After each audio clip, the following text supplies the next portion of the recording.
Ladies and gentlemen, welcome to Wrestling with Things. And if you are watching, do not forget to subscribe to us on YouTube at Wrestling with Things and like our Facebook page at Wrestling with Things for all sorts of fun analysis and conversations on the sports and entertainment world. And we are going to break down Money in the Bank. That I think that's a little over a week away. Card's not looking bad, Sammy. I think there's definitely a nice top three, and then the ladder matches always sell itself because people like to see ladder matches. But let's start out right away.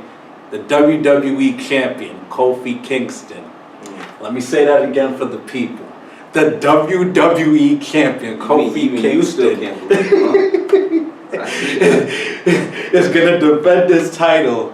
The fighting champion that he's been, already defending it twice in less than a month, is going to defend his title against Kevin Owens. Who do you got? And what's your finish, Sammy? I think he wins.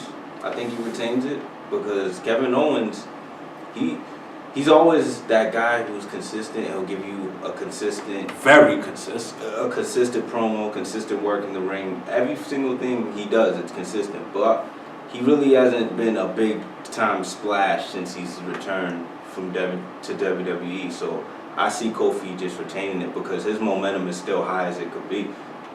Yeah, I see it on Twitter. People like to always, obviously it's fun to make your educated guesses and predictions, but I see people trying to plant the seed of the rumor and the speculation that they think Xavier might cost Kofi the match. But I don't see that. I really don't. I think that would be stupid. They're at the pinnacle.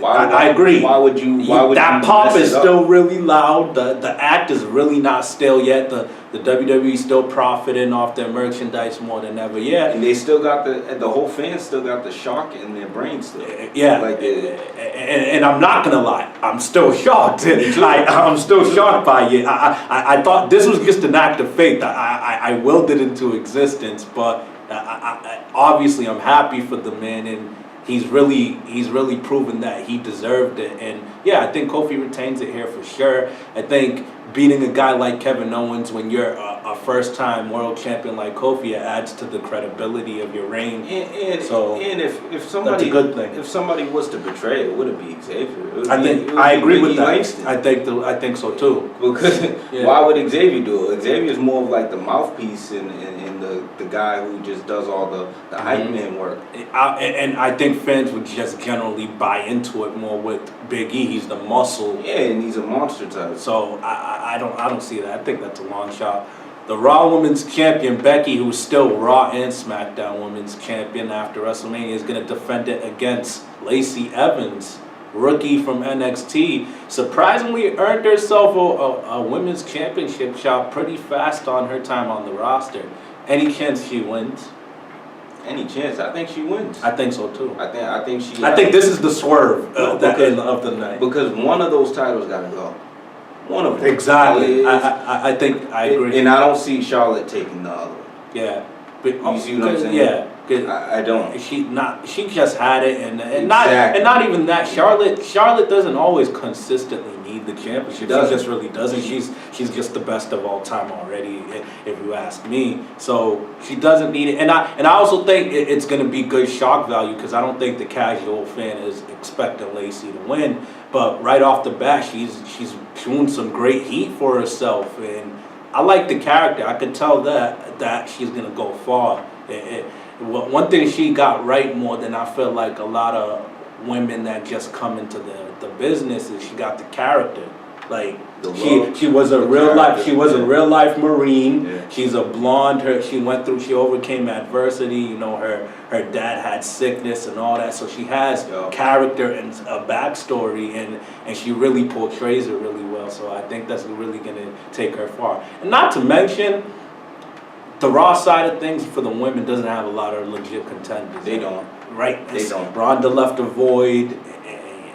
Maybe the wild card rule could help that out, but we won't get into the wild card rule. Samoa Joe's going to defend the United States Championship against Rey Mysterio, and recently Rey Mysterio's son Dominic, that Eddie Guerrero, rest in peace, fought in that ladder match for custody. You see how grown up he is now? Yeah, he's all. He's a part of the feud somehow. Samoa Joe, you know Samoa. He's always targeting. He's always going after someone's baby. I love it. I notice a pattern. He's gonna hit you where it hurts. Yeah. Does Rey Mysterio take it from Joe? Absolutely not. No. No chance in hell. He's come on. He's done at this point. I think to title contending. You know what I mean? Like, he's always dealing with something. He's never really here consistently. He's part-time. He's here to just bring the guy over. Well, he's kind of full-time, but yeah, he's pretty injury-prone. Yeah, like, he's just here. Put a lot of wear and tear on his body. He does, but he's just here for the mystique of, I beat Rey Mysterio. I'm prime time now. Yeah. That's really what he's here for. I get that perspective. I respect that, but I don't know. I feel like for the simple fact that his son is suddenly involved, and they out of nowhere they wanted to emphasize the fact that the United States champion is the only championship Rey has never won, and he needs that to become a Grand Slam. I think they're going to give it to him. Who would have thought of that? Yeah, I think it is crazy to think, but I think for that reason they're going to give it to him just to give him the Grand Slam champion. I still don't give him a moment. Why is his son involved? I think to help him, because Joe, like I said, he's not. I don't see him beating with Joe's momentum. I don't see him beating him straight up. So I think he's there for a reason all of a sudden. Yeah, but if Dominic Mysterio, if Rey beats Joe for the championship, where does that leave Joe? Joe's probably not going to win it back, and then move on to. Well, then what's the point of taking it off of him? Same reason why Finn Balor took it from Bobby Lashley, lost it, and then got it back. I think they're going to do some similar shit. I hope not. I think Samoa Joe. But Lashley, I want Samoa Joe. Lashley is not Joe. Lashley doesn't build the heat. They're on the same. Joe knows how to build the heat. Joe knows how to. Joe's a better talker. He knows how to build that heat. He's a way better villain than Bobby. I'll give you that. You see what I'm saying? I'll give you that. The men's Money in the Bank ladder match: Braun Strowman, Ricochet, Drew McIntyre, Baron Corbin, Finn Balor, Mustafa Ali, Andrade, and Randy Orton. I'm gonna cut right to the chase. I will be shocked if Drew McIntyre doesn't win this. I think the company has seen, and it's really great to see, like, he left the company, got released a few years back, and he's came back and revitalized himself. He even went on the record as saying when Triple H, was letting them know about the release, he said, yo, the door's open for you. I'm paraphrasing, of course. The door's open for you, but go out, see the world, get in the best shape of your life. You'll have a chance to come back. And he really went and did that. He's in the best shape of his life, mentally and physically. He's just a stud. He doesn't really have a weakness, honestly. He's a really good bad guy, and I'll be really shocked if Drew McIntyre doesn't win this briefcase. He has to. Yeah, I definitely see him walking away with this, because if you just look at all the other names in the match, who's really there at to get people talking to if they win it. Yeah, like, who's really there? Nobody's really there, and nobody's really at that level where they can take a big main event step in that match. Andrade's my dark side. He's still kind of fresh. That's the problem. That's his only thing with that, but he's really good. He hasn't really built anything up. Maybe I will say a dark horse could be Miz, but he's just at a point where he hasn't really build anything up main event. No, Miz is not. I'm sorry, Miz is not in there. Finn Balor is. Finn Balor, Baron Corbin, Randy Orton, Ali. All right. Okay. Yeah. So, Miz is gonna fight Shane in the cage. So maybe Randy Orton.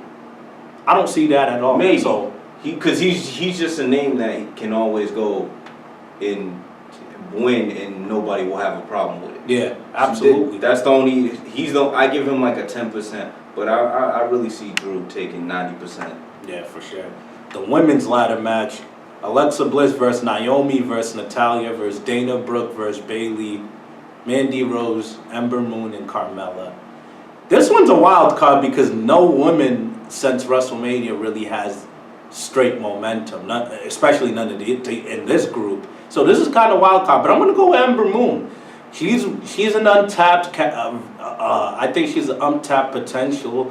She's great, has a really unique look, unique entrance. She could wrestle real good. She low-key has a top 5 finisher in the game, that top rope corkscrew stunner. I could see her doing it off the ladder. So I'm gonna go with Ember Moon. I think she can make an impact with it. Ember Moon she could win that match, but I'm gonna lean a little bit to Carmella. She won it. She was the first forever. She was, but at the same time, she's someone you could always plug in there because she can talk, because she knows how to get heat. She's someone you can always plug in there and just have a good result. Ember Moon, we haven't really seen her do much stuff outside of the ring. She's kind of still fresh, and she just came off an injury, so that's kind of why. But yeah, I definitely see that. Yeah, like we haven't really seen. Well, like, have we seen a good promo from her yet? Have we seen, yeah, we haven't seen anything outside of great moves, great working, and great stunts in the ring. Mm-hmm. So I'll go with Carmella just off of entertainment value. All right, the main event: Seth Rollins defending his Universal Championship against AJ Styles. This is a real life dream match. I think if you don't think this is a dream match, you're crazy. These are arguably pound for pound the two most elusive, most athletic, most all-around in-ring performers since the likes of Bret Hart and Shawn Michaels. This has a capability of being this era's Bret Hart and Shawn Michaels, and I don't think this is going to be their only match for a long shot. I could see them having a little rivalry, but I'm going to say Seth Rollins keeps the championship. I like him. I like him as the champion, but more importantly, I think with Brock Lesnar having held that championship hostage for so long, that putting it on Monday Night Rollins, Seth Rollins, the face that conquered Brock Lesnar and wants to be a fighting champion, I think that's a good direction going into SummerSlam in the summer. And let's not act like AJ needs the championship. He was one of the longest reigning championships. Like, if I'm not mistaken, top 7 reigns all time on SmackDown when he was a world champion. But I think this is just a dream match to start this rivalry, and they're starting it right by putting it on a platform like Money in the Bank. But I expect it to be a classic, but Seth Rollins is going to sneak away. I'll definitely say Seth keeps it now. But I feel like if there is going to be like a more matches down the line, I will say AJ will get it at some point, because it seems like he's getting back to that heel form. He is. And he's going to need like something just to, set it off right. So I wish they could have saved it for SummerSlam. I'm okay with this. I'm okay with it too, but I just wish they could have, saved it for something bigger. Because if you do this now, what's going to be down that road? You know what I mean? Like, what's out there left that's down the road? Honestly, I don't think AJ takes it off of him at all. You don't think he gets it at all? I don't think so.